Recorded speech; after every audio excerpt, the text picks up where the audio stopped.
Hello guys, this is Monica, your study partner. Here I am again with the new video of company law. I hope आप सब enjoy कर रहे हैं मेरे साथ study. तो मेरे चैनल को लाइक करें, शेयर करें अपने दोस्तों के साथ और सब्सक्राइब करना बिल्कुल मत भूलें।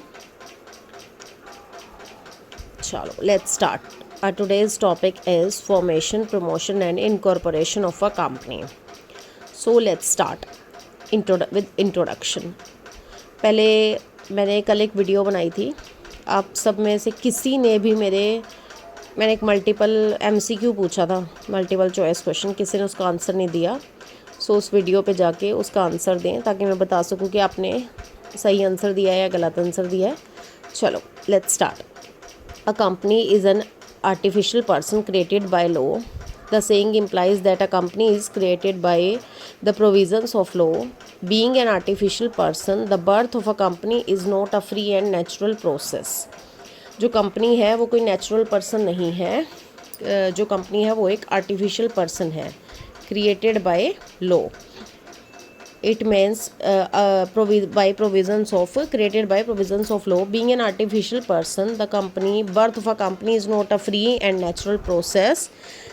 It is a process that involves a long exercise. बहुत time लगता है. The promoters of a company have to fulfill many legal requirements before the formation of a company.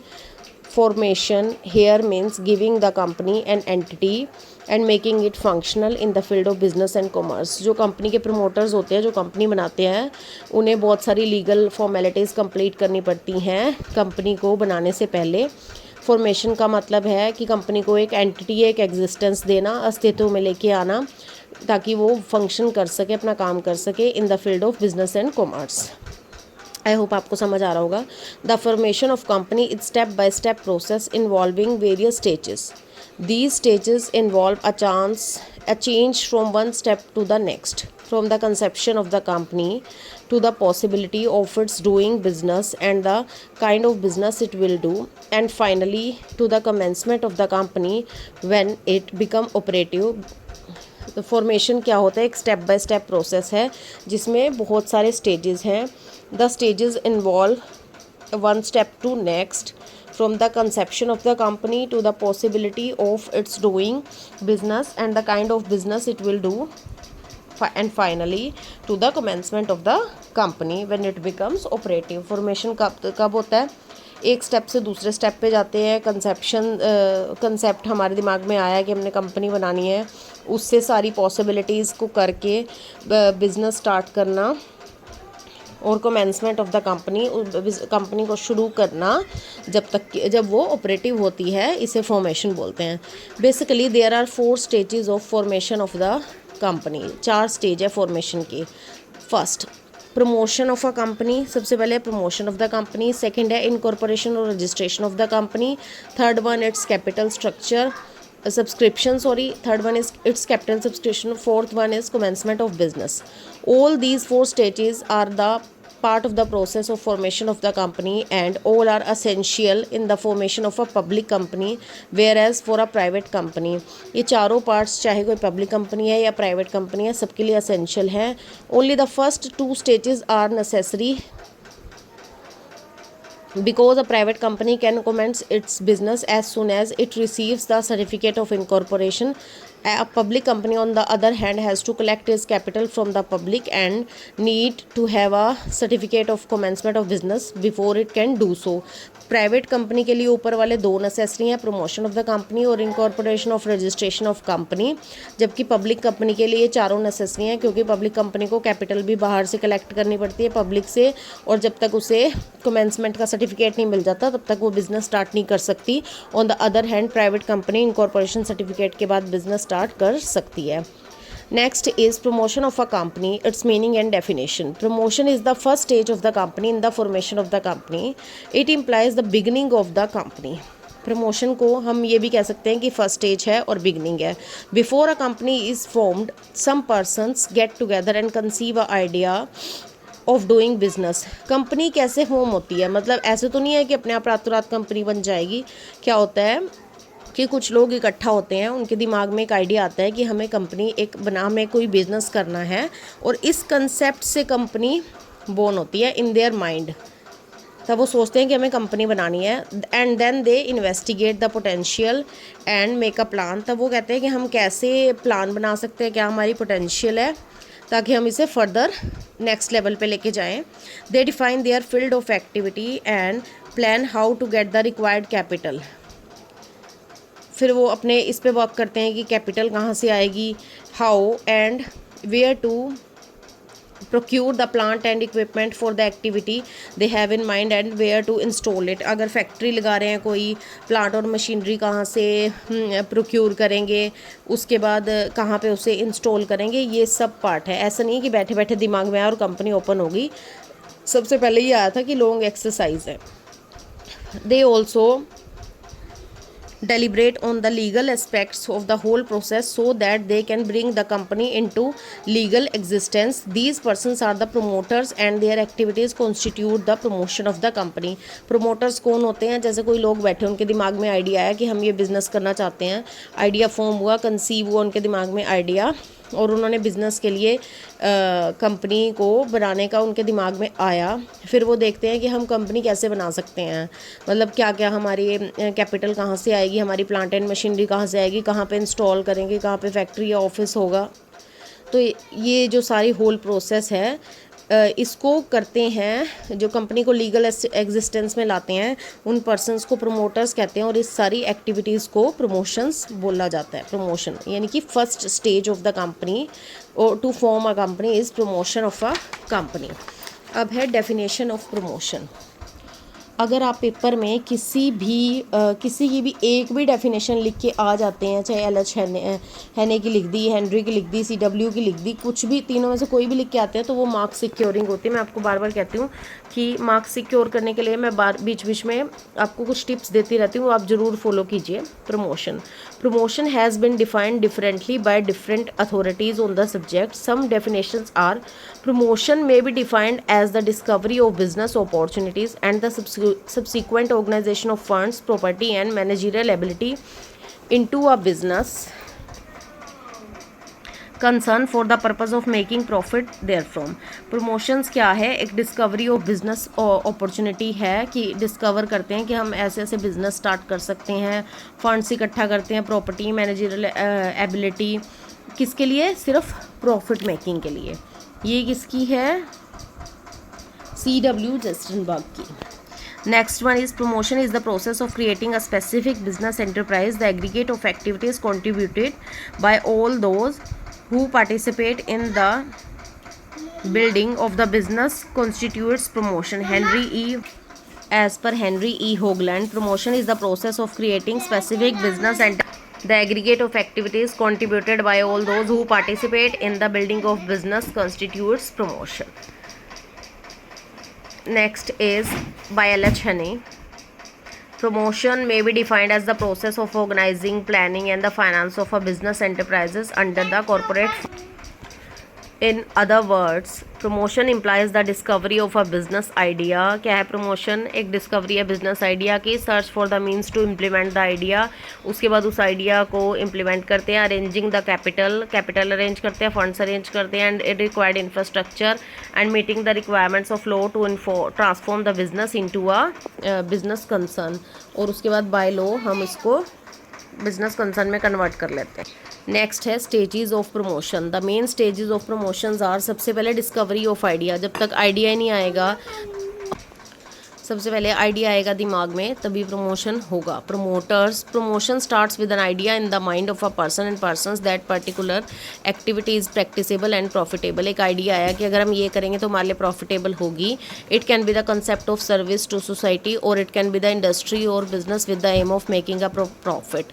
ये सर्विसेज का भी हो सकता है, इंडस्ट्री का भी हो सकता है, और अल्टीमेटली इवेंचुअली हमारा मोटिव क्या होता है? Profit, making a profit. If the idea envisages doing business on a large scale, it would require a big infrastructure and big capital, which may be beyond the reach of the person or persons who discovered the idea। That is when the concept of company creeps in। अगर एक person है, कोई बहुत बड़ा infrastructure, बहुत बड़ी capital उसे चाहिए, तो एक पर्सन कुछ नहीं कर सकेगा। इसी से ही एक कंपनी का आइडिया क्रीप हुआ है। कि कंपनी बनाएंगे, कुछ पर्सनस होंगे उसमें, सब कलेक्टिवली अगर कैपिटल इकट्ठा होगी तो प्रॉफिटेबल रहेगी। Second one is detailed investigation. अब आइडिया दिमाग में आ गया, उससे सब कुछ पॉसिबल नहीं होता ना, उसके बाद इन्वेस्टिगेशन करनी पड़ती है। The next thing to do is to investigate whether the business can be done successfully, what is the requirement of the capital and how can it be met, what is the source of raw material and its price। next thing क्या है, investigate करना कि business कैसे successfully चला सकते हैं, requirement of capital, capital कहाँ से आएगी, what is the source of raw material, अगर ज़रूरत पड़ी तो कहाँ से मिलेगा, क्या प्राइस रहेगा, what will be the level of skills of the workers, workers की ज़रूरत पड़ी तो वो कहाँ से आएंगे, क्या स्किल्स रहेगी, what kind of business and industry premises would be required, इसके लिए कौन सा बिजनेस, कौन सी इंडस्ट्री हमारे लिए अच्छी रहेगी, how and where the end product be market, उसके बाद अगर हमारा एंड प्रोडक्ट बन जाता है सारे उसके बाद तो वो मार्केट कैसे किया जाएगा, what is the government policy with respect to the industry of the business. साथ में गवर्नमेंट का बहुत बड़ा रोल है कि गवर्नमेंट की पॉलिसी हमारे बिजनेस पे कौन कौन सी पॉलिसी एप्लीकेबल होंगी, उन सबको फॉलो करना पड़ेगा। All this and more is a part of promotion. First हमने डिस्कवरी ऑफ आइडिया किया, कैसे ऐसे हमारे दिमाग में आया, इवेंचुअली क्या किसके लिए, मेकिंग ऑफ प्रॉफिट के लिए। सेकंड, फिर डिटेल इन्वेस्टिगेशन करेंगे, क्या क्या वर्कर्स चाहिए, कैसे कैपिटल चाहिए, क्या कहाँ पे बिजनेस होगा, कहाँ पे गवर्नमेंट क्या क्या पॉलिसीज़ लगेंगी, प्रोडक्ट मार्केट कैसे किया जाएगा, ये सब प्रमोशन के पार्ट हैं। नेक्स्ट है assembling the proposition. After the investigation is complete, the facts and information collected need to be assembled to give the propositions a shape. To do this, the promoter or promoters need to consult expert and institution who are specialists in the field and make contracts and agreements with them. This constitute the assembling or the propositions phase of promotion. अब idea आ गया, investigation भी कर ली कि सारा सामान कहाँ कहाँ से होगा, कौन कौन सी पॉलिसीज़ लगेगी। अब next part is assembling the propositions, कि अब हमारी इन्वेस्टिगेशन कंप्लीट हो गई, द फैक्ट जो भी हमने कंप्लीट किया, जो भी हमने फैक्ट्स इन्फॉर्मेशन कलेक्ट करी, उसे अब असेंबल करके एक शेप में लाना बहुत ज़रूरी है। To do this, the promoter और प्रोमोटर्स नीड टू कंसल्ट, किसे, एक्सपर्ट्स को कंसल्ट करेंगे जो इस फील्ड में एक्सपर्ट्स होते हैं, इंस्टीट्यूशंस को कंसल्ट करेंगे जो स्पेशलिस्ट होते हैं इन फील्ड में, एंड में जो उनके लिए कॉन्ट्रैक्ट्स और एग्रीमेंट बनाएंगे ताकि फ्यूचर में कोई भी दिक्कत ना आए। This constitutes the assembling on the propositions phase of promotion। समझ आ रहा है आप लोगों को। Fourth stage of promotion is financing and the proposition. अब आइडिया भी आ गया, इन्वेस्टिगेशन भी हो गई, अग्रीमेंट्स वगैरह भी बन गए, एक्सपर्ट्स ओपिनियन भी हो गए। Next one is financing.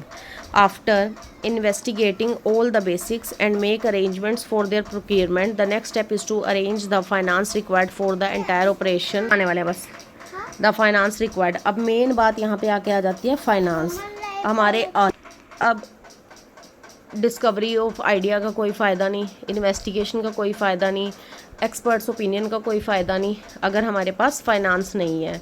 तो सबसे इम्पोर्टेंट हमें क्या है, फाइनेंस इकट्ठा करना। वैसे तो all this force are important but finance is more important in the entire operation. If there is a lack of finance, the best laid plans are limited to being confined to files or not being worked out।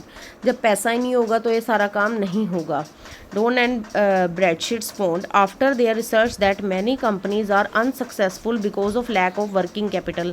Don और Bradstreet ने ये पाया कि उन्होंने एक research की कि बहुत सारी कंपनीज अनसक्सेसफुल हैं क्योंकि उनके पास वर्किंग कैपिटल नहीं है। वर्किंग कैपिटल क्या होती है, डे टू डे बिजनेस के लिए लिक्विड कैपिटल। वर्किंग कैपिटल का फॉर्मूला किसी को पता है? अगर किसी को पता है तो मुझे कमेंट करके बताए कि वर्किंग कैपिटल का फॉर्मूला क्या होता है, फिर मैं बताऊंगी आपने सही बताया या गलत बताया। आई होप आप लोगों को इतना तो पता है, आप सही बताएंगे। और प्लीज़ कमेंट करा कीजिए, इससे मुझे इनकरेजमेंट मिलती है, मोटिवेशन मिलती है नेक्स्ट वीडियो बनाने के लिए। अगर आप कुछ रिएक्ट ही नहीं करोगे, लाइक नहीं करोगे, मुझे कमेंट करके बताओगे नहीं, तब मुझे मोटिवेशन नहीं मिलेगा। If therefore becomes important that the arrangements are made in the beginning are to how and from where the required capital is to be made available so that the proposed venture is a success। तो ये सबसे important है कि ऊपर जो हमने जितना भी दिमाग लगाया है उसकी सक्सेस के लिए हमारे पास प्रॉपर फाइनेंस या प्रॉपर कैपिटल हो। आई होप आप लोगों को समझ आ रहा है। आज इतना ही करते हैं। आज हमारा टॉपिक था formation, promotion and incorporation of a company. फिर मैंने आपको बताया कि कंपनी आर्टिफिशियल पर्सन होती है, नेचुरल पर्सन नहीं होती, लॉन्ग एग्जिस्टेंस लगती है, प्रोसेस लेंथी है, फॉर्मेशन के लिए स्टेप बाय स्टेप प्रोसेस होती है। जो प्राइवेट कंपनी है उसको 2 फॉलो करनी ज़रूरी है, promotion of a company, incorporation और रजिस्ट्रेशन ऑफ द कंपनी, क्योंकि प्राइवेट कंपनी इनकॉर्पोरेशन सर्टिफिकेट के बाद बिजनेस स्टार्ट कर लेती है। पब्लिक के लिए चारों ज़रूरी है, क्योंकि पब्लिक को कैपिटल भी चाहिए होती है सब्सक्रिप्शन से बाय पब्लिक, और कमेंसमेंट ऑफ बिजनेस के सर्टिफिकेट के बाद ही पब्लिक कंपनी अपना बिजनेस स्टार्ट कर सकती है। फिर promotion of the company. Promotion क्या होता है? जब किसी सम पर्सन्स के मन में कोई आइडिया आया उनका कोई बिज़नेस करने का, उसके बाद उन्होंने इन्वेस्टिगेट किया, अपने प्लान को वर्कआउट किया, रिक्वायर कि कहाँ से प्लांट चाहिए होगा, कहाँ पे इक्विपमेंट होगा, कहाँ पे इंस्टॉल करेंगे, कितनी कैपिटल चाहिए होगी, तो ये सब जिस पर्सन के मन में आता है उनको बोलते हैं प्रमोटर्स। वो कंपनी के प्रमोटर्स होते हैं और इस प्रोसेस को बोलते हैं प्रमोशन। फिर हमें प्रमोशंस की ये तीन राइटर्स की इनकी बाय डेफिनेशन दी हुई है। आप इसमें से कोई भी एक भी अगर पेपर में लिख दोगे तो मार्क्स सिक्योरिंग रहेगी, इसे ज़रूर लिखना। और कोई भी अगर किसी भी की भी वो होती है डेफिनेशन, तो वो इन्वर्टेड कोमास के अंदर आती है, आप कभी भी देखना, और उसका नाम ज़रूर मेंशन होना चाहिए। फिर उसके बाद stages of promotion, discovery of idea, क्या अभी हम कैसे बिज़नेस स्टार्ट करें, हमारे दिमाग में इवेंचुअली हमारा मोटिव क्या होता है, मेकिंग अ प्रॉफिट। सेकंड, फिर हम डिटेल इन्वेस्टिगेशन करते हैं, कहाँ से कैपिटल आएगी, कौन सी गवर्नमेंट पॉलिसीज़ फॉलो होंगी, कहाँ पे वर्कर आएंगे, कौन सा रॉ मटेरियल लगेगा, क्या प्राइस लगेगा। फिर उसके बाद उसको असेंबलिंग करने के लिए एक्सपर्ट्स ओपिनियन लेते हैं, इंस्टीट्यूशनल ओपिनियन जो स्पेशलिस्ट हैं, वो कॉन्ट्रैक्ट्स और एग्रीमेंट्स बनाते हैं। इवेंचुअली ये सब फेल है अगर हमें फाइनेंसिंग नहीं मिली। डोन एंड ब्रेड स्ट्रीट ने फ़ोन किया कि काफ़ी सारी कंपनीज अनसक्सेसफुल हैं because the lack of working capital. अब फिर मैंने आपको पूछा कि आप मुझे फॉर्मूला बताओ वर्किंग कैपिटल का। वर्किंग कैपिटल होती है डे टू डे। मैंने अपने शॉर्ट्स में भी बहुत बार बताया हुआ है, आप मेरे शॉर्ट्स भी चेक करें, उनको भी लाइक शेयर करें दोस्तों के साथ और कमेंट करें, मेरे चैनल को सब्सक्राइब करें। It therefore becomes important that the arrangement are made in the beginning as to how and from the required capital to be made so that the proposed venture is a success। तो eventually हमें success करना है इन सब के द्वारा।